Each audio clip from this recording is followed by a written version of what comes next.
우리 함께 인사하겠습니다. 잘 나오셨습니다. 성도님 얼굴만 봐도 힘이 납니다. 사랑하고 축복합니다. 사랑하고 축복합니다. 치유와 기도 7번째 말씀입니다. 중보기도와 치유의 은혜라는 제목으로 말씀의 은혜를 함께 나누겠습니다. 젊은 자동차 정비사가 있었습니다. 그 사람이 중고차 한 대를 아주 싸게 샀습니다. 거의 굴러가지 않을 정도의 아주 오래된 차였지만 이 정비사였기 때문에 그 차를 열심히 수리해서 타고 다닐 수 있게 되었습니다. 그 고물차를 새 차처럼 만들어서 이렇게 타고 다니는 자신의 모습을 너무나 자랑스럽게 생각하기도 했습니다. 하루는 그 차를 운전하면서 장거리 운전을 하게 되었습니다. 그런데 도중에 엔진이 멈춰버린 것입니다. 털털털털 소리가 나더니 갑자기 도로 한복판에 멈춰버린 것입니다. 이 정비사는 차에서 내려서 엔진의 뚜껑을 열고 고장의 원인을 찾기 시작했습니다. 때마침 지나던 차 한 대가 옆에 서더니 노인 한 사람이 내려서 이 젊은 정비사 곁에 와서 엔진을 함께 들여다보는 것이었습니다. 청년 정비사는 그 노인을 바라보고 문제 없습니다. 그냥 가셔도 됩니다. 저는 정비사예요. 이렇게 말을 했습니다. 그리고 여기저기 어디가 고장이 났을까 찾아보았습니다.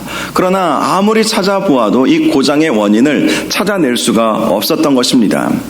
그때 옆에서 지켜보고 있던 노인이 말했습니다. 젊은이, 내가 좀 도와줄까? 하면서 손가락 한 개로 엔진의 한 부분을 툭 쳐보니까 이게 뭔가 소리가 나는 거예요. 그러면서 이 노인이 이 젊은 정비사에게 한번 시동을 걸어보시죠 라고 했습니다. 의심적인 얼굴로 청년이 시동을 걸어보니까 엔진이 붕 하면서 잘 돌아가는 것이었습니다. 얼떨떨해진 정비사가 그 노인을 의아한 눈으로 쳐다보았습니다. 고맙습니다. 그런데 선생님은 누구시지요? 그러자 노인은 대답했습니다. 나는 이 자동차를 만든 헨리 포드라고 합니다. 그렇게 말을 했다는 것이죠. 만든 사람은 그것을 보면 어디가 고장났는지 아는 법이죠. 정비사보다 더 뛰어난 사람은 그 차를 만든 사람이겠죠. 그래서 그 차를 보면서 어디가 고장났는지 한눈에 알아본 것이죠. 처음부터 도와주지 않았던 이유는 이 친구가 너무 자신만만한 태도를 보였기 때문에 얼마나 잘 고치나 보자 이렇게 보았던 것일 것입니다. 이사야서 44장 2절을 보면 하나님은 이스라엘 백성을 향해서 나는 너를 만들고 너를 모태에서부터 지어낸 너를 도와줄 여호와라 라고 말씀을 하고 있습니다. 하나님은 이스라엘 백성을 만드셨고 또 모태에서부터 조성하셨고 도와주시는 하나님이시다 라는 사실을 말씀하신 것이죠. 물론 하나님은 이스라엘 백성들만 만드시고 조성하시고 도와주시는 분은 아니십니다. 하나님은 이 세상의 모든 사람들을 만드셨죠. 창세기 1장 27절을 보면 하나님이 자기의 형상 곧 하나님의 형상대로 사람을 창조하시되 라고 말씀을 하고 있습니다. 하나님은 하나님의 형상대로 우리를 만드셨기에 우리에 대해서 그 누구보다도 잘 알고 계십니다. 그래서 우리 육신의 고장난 부분들, 우리 마음의 깊은 상처들의 원인도 잘 알고 계시고 그 질병과 그 상처들을 어떻게 치유해야 하시는지도 잘 아시는 것입니다. 그래서 하나님은 출애굽기에서 이렇게 선언하셨죠. 나는 너희를 치료하는 여호와임이라. 하나님은 우리를 치료하시는 분이십니다. 우리를 만드시고 모태에서부터 조성하셨고 우리를 도우시는 분이시기에 하나님은 우리를 하나님의 형상대로 만드셨기에 우리를 치료하실 수 있는 분이심을 분명히 우리에게 선언해 주셨던 것입니다. 저는 올해 이 치유와 기도 시리즈 설교를 금요일마다 하면서 이런 생각을 하고 또 이런 기도를 하면서 준비를 하고 있습니다. 우리의 모든 질병이 치유받아야 되겠다라는 것입니다. 사실 질병이라고 하는 것은 불청객과도 같죠. 안 찾아오면 좋겠는데 우리가 1년에 보면 병원을 참 자주 가죠. 저번에도 감기나 겨울이 되면 꼭 이 비염이 또 심하게 와요. 막 콧물이 줄줄줄 흐르지는 않는데 이 코막힘 증세가 좀 심할 때가 종종 있습니다. 이렇게 우리가 때로는 독감에 걸리기도 하고 다치기도 하고 배가 아프기도 하고 그런 증상들, 그런 질병들을 우리가 갖고 이 세상을 살지요. 이 질병이라고 하는 것은 정말 불청객입니다. 원치 않고 기뻐하지 않지만 종종 우리에게 찾아와서 우리를 힘들게 하고 괴롭히고 있다는 것입니다. 또 같은 질병에 걸렸어도 누구는 치유를 받지만 또 누구는 치유를 받지 못하는 것을 볼 때에 좌절감이 들기도 하죠. 예를 들어서 어떤 질병에 걸렸는데 저 사람은 고침받았는데 나는 여전히 그 질병 때문에 힘들게 되면 나는 기도가 부족한 것 아닌가? 왜 하나님은 내 질병은 고쳐주시지 않지? 이런 생각을 하면서 절망하기도 합니다. 어떤 목사님 그 간증을 들어보니까 이 목사님은 이 장애인 사역을 하시는 목사님이시거든요. 보통 교회 안에서 질병의 치유를 받았을 때에 치유받았다는 간증을 하지 않습니까? 암에 걸려서 하나님께서 고쳐주셨다. 또 정말 불치병인데도 하나님께서 고쳐주셨다. 이런 간증 설교를 들을 때마다 이분이 자기가 사역하는 성도들을 생각하면 이 성도들이 이 설교를 듣고 소망을 갖기보다는 오히려 절망하겠구나, 이런 생각을 자주 한다는 말씀을 들었습니다. 실제로 그렇죠. 평생을 장애를 안고 살아가는 사람들이 누구는 치유받았는데 나는 왜 치유받지 못하고 있을까? 어떤 사람은 이러이러한 상황 속에서도 하나님께서 치유의 은혜를 베풀어 주셔서 그는 치유받았는데 왜 나는 치유받지 못할까? 이런 생각을 하게 되면 치유받은 그 사람을 보면서 나도 기도하면 치유받을 수 있다, 이렇게 소망을 갖기보다는 기도해도 안 되는 경우들이 우리가 계속해서 쌓여갈 때 오히려 절망하기 쉽다는 것이죠. 그래서 그 장애인 사역하시는 목사님은 자기 교회에서 이렇게 질병의 치유를 받았다는 그 간증자들을 오히려 세우기가 불편하고 미안하고 오히려 성도들에게 절망을 주지 않을까, 이런 생각 때문에 그런 간증자들을 세우지 못한다는 그러한 말씀도 들었습니다.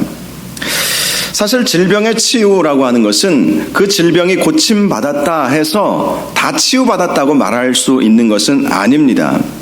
우리는 살아가면서 어떤 질병이 고침을 받았어도 또 다른 질병에 걸리기 쉽기 때문이죠. 많은 경우 질병은 우리에게 고통을 주고 두려움을 줍니다.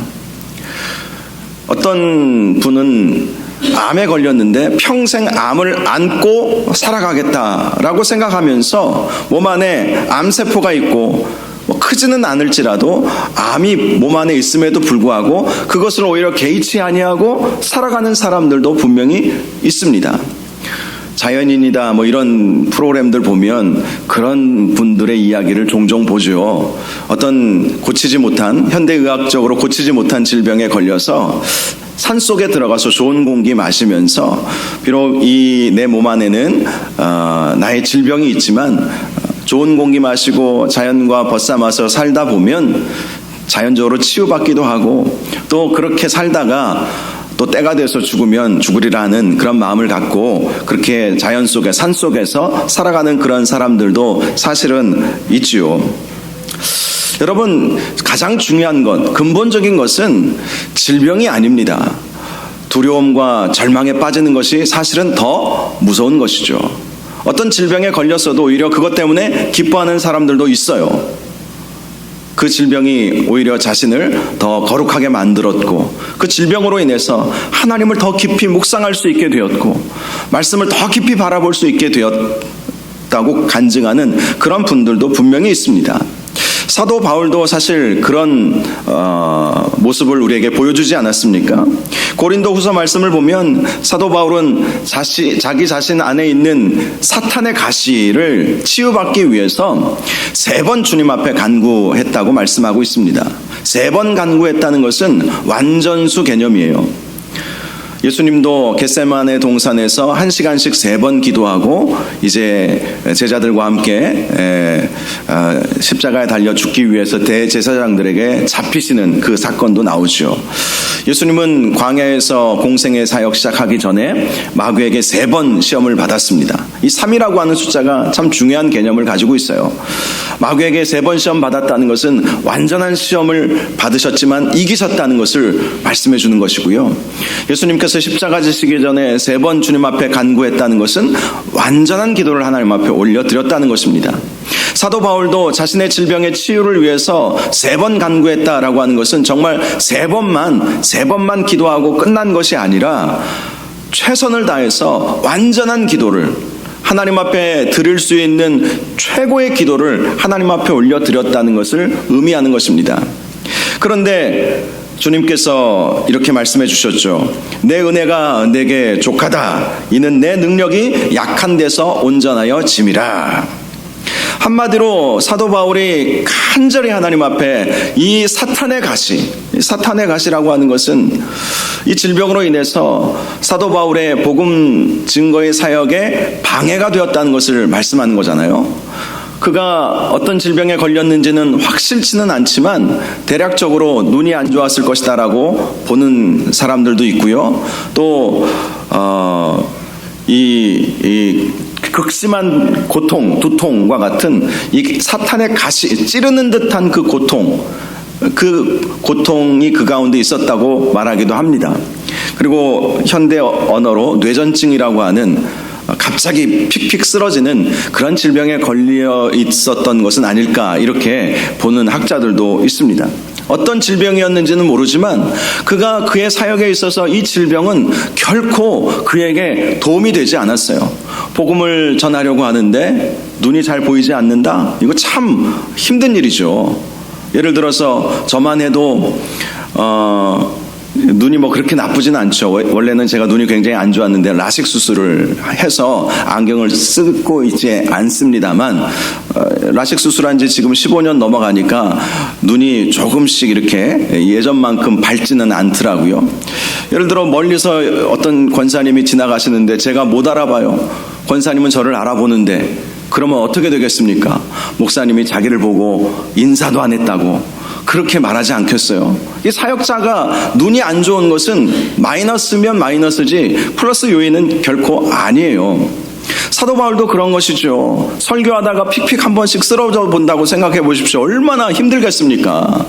그리고 그 고통 때문에 여러분 고통이 심하신 분들은 얼굴 표정이 대체적으로 안 밝아요. 워낙 아프니까 너무 아프니까 얼굴 표정이 밝을 수가 없죠. 늘 고통 가운데 사시는 그런 분들은 얼굴 표정이 밝을 수가 없습니다. 사도 바울이 그렇게 얼굴 표정이 안 밝은 거예요. 사역자가 좀 웃는 얼굴로 밝은 얼굴로 성도들 앞에 서야 되는데 찡그린 얼굴로 나타나면 은혜가 되겠습니까? 그래서 사도 바울이 자신의 그 질병을 고쳐달라고 간절히 기도한 거예요. 하나님 이 질병 때문에 사역에 방해가 됩니다. 하나님 고쳐주십시오. 그렇게 기도를 했던 것이죠. 그런데 주님께서 말씀하시기를 언제 말씀해 주셨는지는 몰라요. 아마 사역 초기였을 가능성이 크겠죠. 내 은혜가 내게 족하다. 이는 내 능력이 약한 데서 온전하여 짐이라. 이렇게 말씀을 하신 거예요. 그런데 사도 바울은 그러한 응답을 듣고 오히려 크게 기뻐했다. 이렇게 말씀합니다. 그는 질병의 치유에 관심이 있었던 것이 아닙니다. 하나님께 영광 올려드리고 주님을 위해서 일하고 싶은 마음 때문에 치유를 달라고 기도했던 것인데 하나님은 오히려 너의 그 약함으로 말미암아 나의 강함이 오히려 더 드러나는 것이다.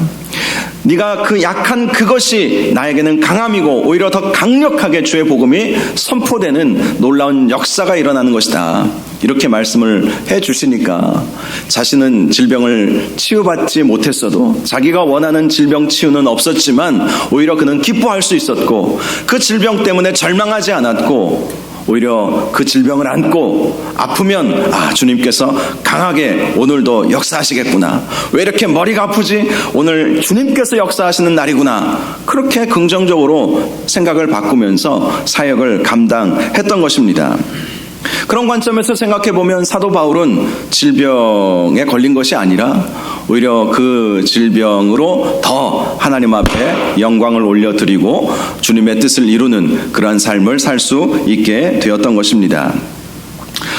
무엇을 하든지 우리는 주님의 영광을 위해서 해야 합니다. 치료의 주권은 주님 손에 있습니다. 고쳐주시면 감사하고 고쳐주시지 않아도 하나님께서 이를 통해서 또한 하나님의 역사가 있을 것임을 믿습니다. 더 놀라운 하나님의 역사가 있게 될 줄로 믿습니다. 항상 긍정적인 마음으로 우리가 살아가야 할 필요가 있죠. 결코 질병 때문에 두려워하지 마시고 그 질병을 이겨내시고 그 질병으로 인해서 오히려 하나님께 더 가까이 나아갈 수 있도록 인도하여 달라고 기도하면 고침받으면 감사요, 고침받지 못할지라도 하나님께 영광 올려드릴 수 있게 될 것입니다. 오늘 본문 말씀을 보면 우리의 질병 치유에 있어서 중요한 또 하나의 원칙을 우리에게 말씀해 주고 있습니다. 오늘 말씀의 제목과 같이 중보 기도라는 것이죠. 오늘 본문 13절을 보면 나는 그들이 병들었을 때에 굵은 베옷을 입으며 금식하여 내 영혼을 괴롭게 하였더니 내 기도가 내 품으로 돌아왔도다. 정말 기도의 원리를 우리에게 잘 보여주는 말씀입니다. 우리가 비록 원수라 할지라도 여기서 말하는 그들이 누굽니까? 11절을 보면 불의한 증인이라고 말씀을 하고 있어요. 법정에서 이 시는 지금 다윗이 지은 시거든요. 법정에서 다윗에게 거짓 증거하고 또 알지 못하는 그러한 말로 질문하는 그러한 사람들, 이 불의한 증인이라고 하는 이 히브리어의 단어가 하마스라고 하는 단어를 쓰는데요. 이 뜻은 사악하고 불법적인 증인이라는 뜻을 가지고 있습니다. 아주 사악한 사람들, 불법을 자행하는 그런 사람들이라는 거예요. 그들이 병들었을 때에 다윗이 어떻게 했다고요? 굵은 베옷을 입고 금식하며 내 영혼을 괴롭게 했다. 간절히 기도했다는 것을 의미하는 것이죠. 그랬더니 내 기도가 내 품으로 돌아오더라는 것이죠. 12절을 보면 그들에 대해서 내게 선을 악으로 갚아 나의 영혼을 외롭게 하는 사람들이라고 말씀을 하고 있습니다. 다윗은 그들을 선대했지만 그들은 그것을 외면하고 시인을 외롭게 만들었던 사람들이었다는 것이죠. 그런데 다윗은 그들을 위해서 굵은 베옷을 입고, 굵은 베옷을 입었다는 것은 회개의 기도를 했다는 거예요. 나의 회개도 필요하지만 저들의 죄도 용서해 달라고, 저들이 나에게 행한 모든 악한 죄악들을 용서하여 달라고, 불의한 증인으로 사악한 불법한 그러한 자들로서 나를 힘들게 하고 나를 괴롭게 하는 저들의 죄를 용서해 달라고, 내가 굵은 베옷을 입고 내가 저들의 죄를 용서해 달라고 회개하며 기도했다는 것입니다. 그렇게 기도만 했습니까? 금식도 했어요. 금식하며 저 악한 자들이 고침을 받게 해달라고, 저들이 병들었을 때 그 병으로 그냥 죽어버려라 이렇게 저주하지 아니하고 오히려 금식하면서 기도했다는 것입니다. 자기의 영혼을 괴롭게 했다는 것은 정말 간절히 육신도 지칠 정도로 정말 열심히 기도했다는 것을 말씀하는 것이죠. 그런데 그 기도가 내 품으로 돌아왔다는 거예요. 이 말씀이 어떤 의미입니까? 그렇게 다른 악인들이라 할지라도 그들을 위해서 기도했을 때 하나님께서 그 기도를 물론 그들에게도 응답하여 주셨겠지만 결정적으로 내가 한 기도가 나에게 응답이 되었다는 것입니다. 내가 고통당할 때, 내가 외면당할 때, 내가 외로울 때, 내가 병들었을 때, 내가 지치고 힘들어할 때, 내가 다른 사람을 위해서 특별히 원수라 할지라도 간절히 그들을 위해서 기도해 주었더니 그 기도가 오히려 나에게 돌아왔다는 거예요. 오늘 본문 다윗이 지은 시이죠. 다윗의 일생 가운데 다윗을 정말 힘들게 했던 사람이 두 사람이 있습니다. 물론 그 외에도 많은 사람들이 있겠지만 성경을 보면 정말 다윗을 절망의 구렁텅이로 빠뜨렸던 두 사람이 있어요. 바로 사울 왕과 그의 셋째 아들 압살롬이었습니다. 사울 왕이 누굽니까? 다윗이 그렇게 따르고 사랑하고 아끼고 따라주었던 그러한 이스라엘 첫 번째 왕이었습니다. 사울이 악령에 시달렸을 때 다윗은 수금을 들고 하나님을 찬양했죠. 그때 사울에게 들어와 있던 악령은 떠나가는 역사도 있게 되었습니다. 사울은 다윗을 자기의 사위로 삼아 주었어요. 장인과 사위가 되었던 것이죠.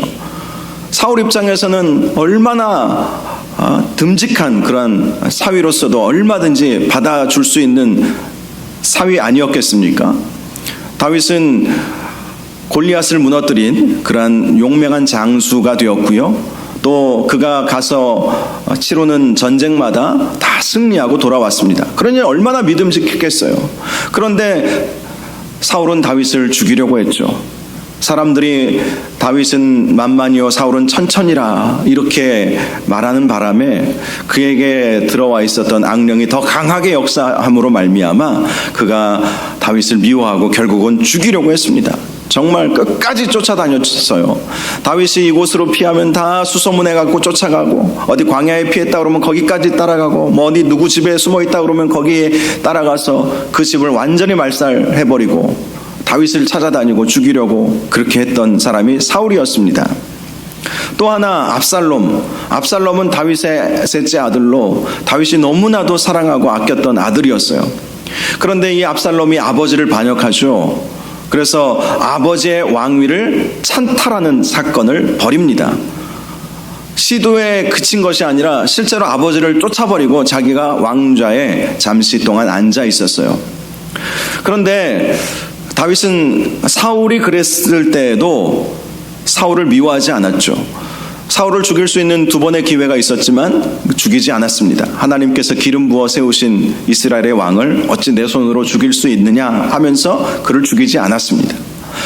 압살롬도 마찬가지예요. 아들에게 왕좌에서 내쫓김을 당했어도 다윗의 군대에게 요압에게 특별히 말해 주었죠. 압살롬의 목숨을 건들지 말라. 그렇게 하고 이 압살롬을 나중에 다윗이 다시 왕좌를 차지했음에도 불구하고 자기 손으로 이 압살롬을 죽이지 않았습니다. 한마디로 다윗은 원수라 할지라도, 자기에게 해를 가한 그런 사람들이라 할지라도 늘 용서의 마음을 품었고 사랑의 마음을 가졌고, 그들이 아파하고 힘들어할 때 그들을 위해서 기도해 주었다는 것이죠. 그렇게 기도했더니 주님께서 그 기도가 내 품으로 오게 해주셨다는 것입니다.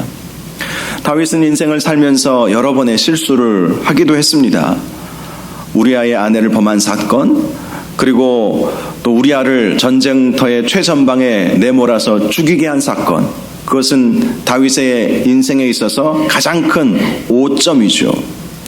또 인구조사를 하나님의 허락도 받지 않고 행한 사건도 하나님께서는 큰 죄로 보았습니다. 그럼에도 불구하고, 그러한 죄를 지었음에도 불구하고 하나님은 다윗을 용서하여 주셨어요.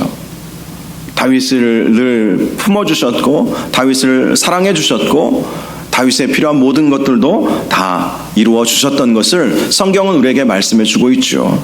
왜 그러한 은혜를 그가 힘입게 되었겠습니까?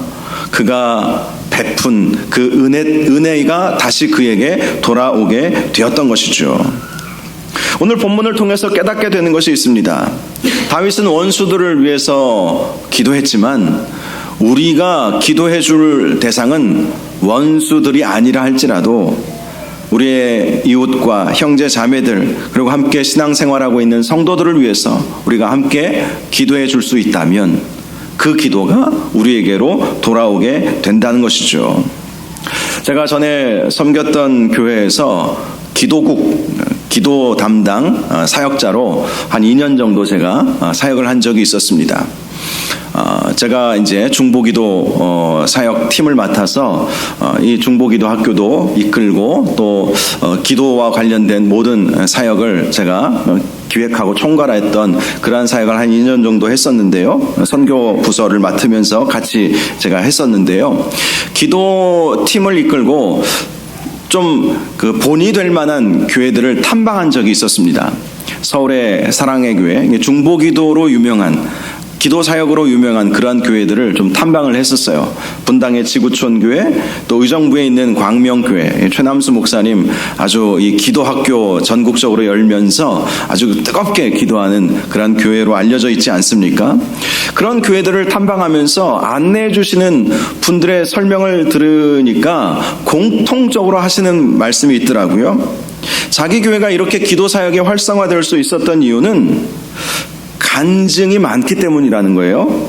나라와 민족, 교회를 위한 기본적인 기도 당연히 그 기도팀에서 하고 있었고요. 또 응급 환자와 같은 긴급 기도 제목들도 함께 기도 제목에 올라오면 함께 골방에서 기도실에서 함께 기도하는 그러한 분들이 이제 많아지게 되었는데, 왜 그랬냐면 그렇게 중보 기도를 하다 보니까 내 기도가 이루어지더라는 거예요. 대부분의 간증이 다 그것이었다는 것입니다. 다른 기도 제목들을 가지고 열심히 기도해 주다 보니까 정작 내 기도는 많이 하지 못했는데 오히려 내 기도가 더 잘 응답되고 내가 생각지도 못했던 그러한 하나님의 은혜의 역사가 나의 삶 가운데 펼쳐지더라는 거예요. 그런 간증들이 자꾸 소문을 타다 보니까 사람들이 기도 훈련 받으러 중보기도학교에 합심기도학교 이런 기도 세미나, 기도 워크샵 이런 거 열리면 막 거기 가서 기도를 배우고 또 열심히 기도하면, 물론 그 의도가 불순하다고 이렇게 우리가 말할 수는 없지만, 이렇게 중보기도 하다 보면 우리가 나라와 민족을 위해서, 북한을 위해서, 선교사님들을 위해서 그렇게 기도하지 않습니까? 그리고 성도들의 그 정말 절실한 기도의 제목들을 받고 그것을 가지고 함께 기도하지 않습니까? 그러면 그 기도가 이제 응답되는 것을 하나하나 우리 눈으로 보게 되면 기도의 맛을 경험하게 되죠.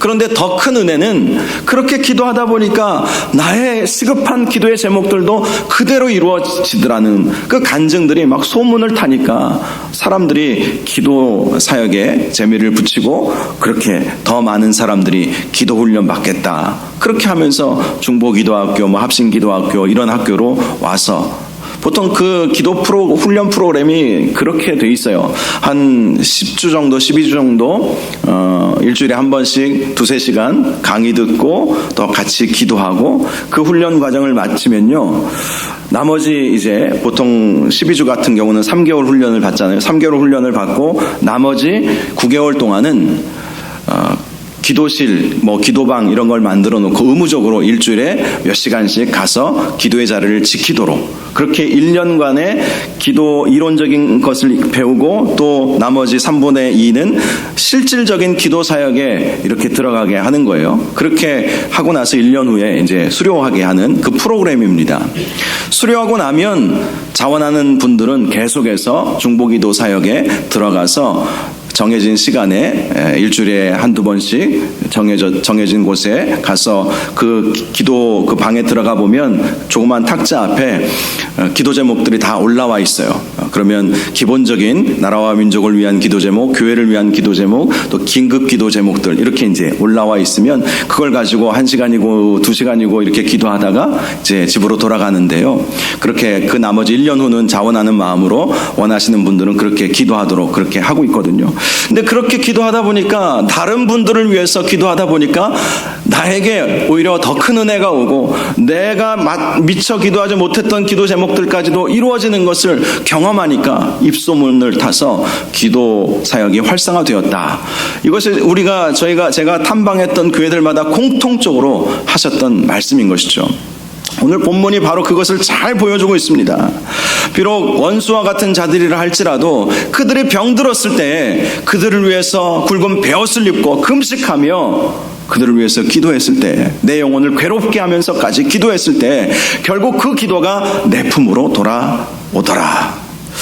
여러분, 우리가 오늘도 우리 자신의 치유를 위해서 기도하는 것도 중요하지만 동일하게 중요하게 기도해야 할 제목은 우리 주변에 아파하고 힘들어하는 분들을 위해서 함께 기도해 주면 나의 기도도 하나님의 은혜로 응답될 것이고 나의 질병도 급속한 치유의 은혜가 오게 된다는 사실을 꼭 기억할 수 있기를 바랍니다.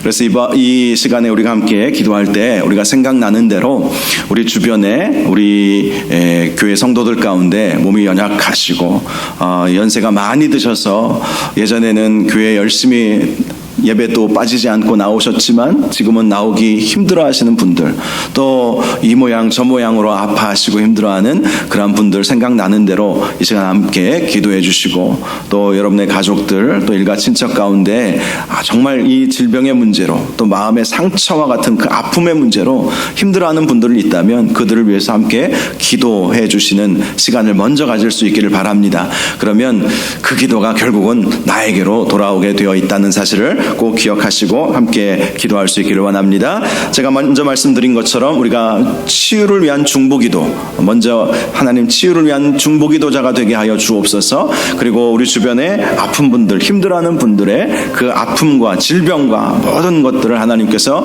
고쳐주시고 치유하여 주시고 회복시켜 주시옵소서. 이렇게 함께 먼저 기도할 수 있기를 원합니다. 우리 주여 한번 부르짖고 함께 기도하겠습니다. 주여, 거룩하시고 존귀하신 아버지 하나님, 은혜를 감사합니다. 하나님 아버지, 다윗이 원수와